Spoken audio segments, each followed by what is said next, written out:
What's up, man?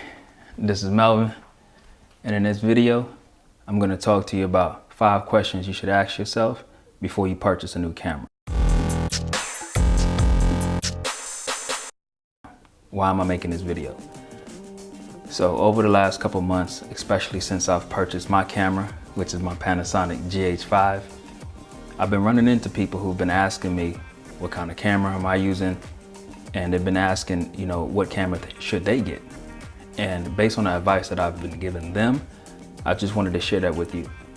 So here are 5 questions you should ask yourself before you go and purchase a new camera. Number 1, what do you want to shoot? Seems like a very simple question, but in reality, a lot of people really don't know what they want to shoot.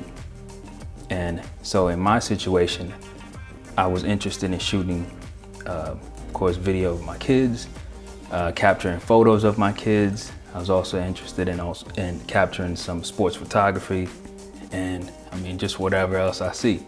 It could be kids skateboarding, it could be, a dirt bike, it could be whatever. There are some documentaries in particular that I am going to shoot, and I had an idea of what I wanted to shoot before I actually purchased my camera, so that made the process a lot easier. So just sit down and think about it. It could be sports photography, like I've said, it could be baby photos, it could be landscape. You just have to really sit down and think about what you want to shoot. Question number 2, what am I currently using to capture? So you could be using your phone, whether it's an iPhone or Android device. It could be a tablet. It could be an older camera that you have. It could be a pretty good camera that you're using, but you just don't like the features, or maybe you don't know much about it. So think about what you have and how you could use it to capture what you want. Question number 3, what features are must-haves and what can you do without? So for me, with my camera, the features that I really wanted were, of course, a flip out screen so I could see myself, make sure I'm in focus, which, by the looks of it, it seems I'm in focus right now. 4K, so I really wanted 4K capability. And this camera, the Panasonic GH5 that I'm shooting on now, it has 4K 60 frames. So I'm able to get that slow motion with, better looking quality video. I also wanted wireless and Bluetooth functionality, so I can transfer images directly to my phone or my tablet. And I can also, with this camera, I can control a lot of the functions through Wi-Fi. So I can control the focus, I can do a lot of different things. So you have to think about what features you want in your next camera, and that'll make the entire process a lot easier. Trust me. Number 4, why can't you use the camera that you currently have now? Now, when you're married, like for instance, for me, for my wife, that's one of the things that I had to make sure I'm able to articulate. Why can't I use the camera that I have now to capture the things that I want to capture? And the main reason was it doesn't have 4K, it doesn't have slow motion.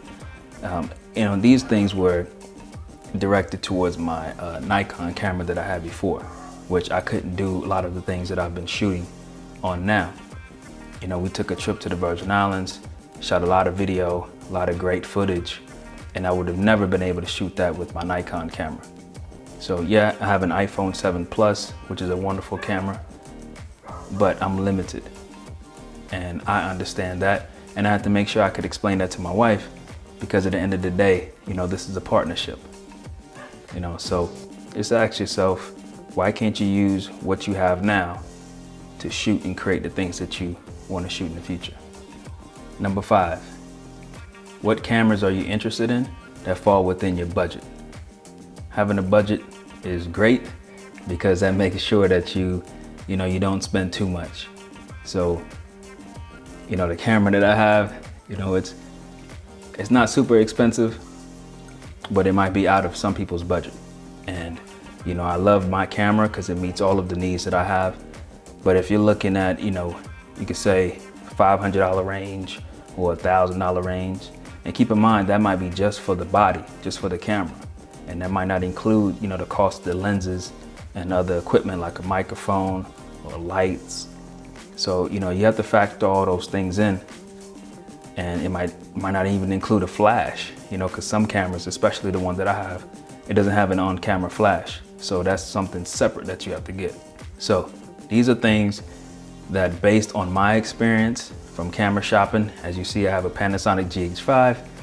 So it's not that I'm just, you know, trying to sell you something or try to, you know, make you go do something that, you know, I wouldn't approve of, but based on my camera shopping process and the advice that I've been giving others, these are 5 questions that I believe will help you in your camera shopping process. So leave me a comment down in the comment section and let me know if this helped you. Is there a question that I forgot to ask? And let me know what camera you recently purchased. Again, this is Melvin, the house husband. Thank you for checking out my channel. Hit the subscribe button if you would like, share it, hit the like button, and as always, learn, create, and share. Learn something new, create something amazing, and share it with the world. This is Melvin, and until next time, peace and love.